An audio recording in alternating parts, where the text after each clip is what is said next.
అనంతపురం జిల్లా కళ్యాణదుర్గం మండల పరిధిలోని నారాయణపురం గ్రామంలో కుమారుడు పెళ్లి కోసం దాచి ఉంచిన 2,62,500 నగదు 3 తులాల బంగారం చోరీ చేసిన దుండగులు గురువారం రాత్రి ఇంటిపై నిద్రించిన భార్యాభర్తలు ఆ సమయంలో పక్క సమాచారంతో దుండగులు తాళాలు పగలగొట్టి ఇంట్లో చొరబడి బీరువాలో దాచి ఉన్న 2,62,500 నగదులతో పాటు ఒక జత కమ్మలు ఒక చైను దుండగులు ఎత్తికెట్టినట్లు బాధితులు చాకలే ఆదినారాయణ తెలిపారు. వచ్చే నెల కుమారుని వివాహం కోసం డబ్బులు బంగారాన్ని ఇంట్లో భద్రపరిచామన్నారు. ఈ ఘటనపై కళ్యాణదుర్గం రూరల్ పోలీసులు కేసు నమోదు చేసుకుని దర్యాప్తు చేస్తున్నట్టు పోలీసులు తెలిపారు.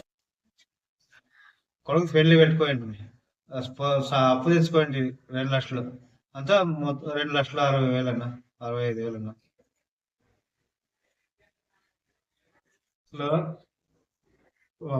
ఇవి అప్పు తెచ్చుకోండి.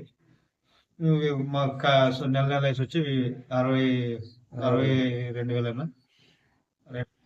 కొడుకు చైన్ చేయించింది.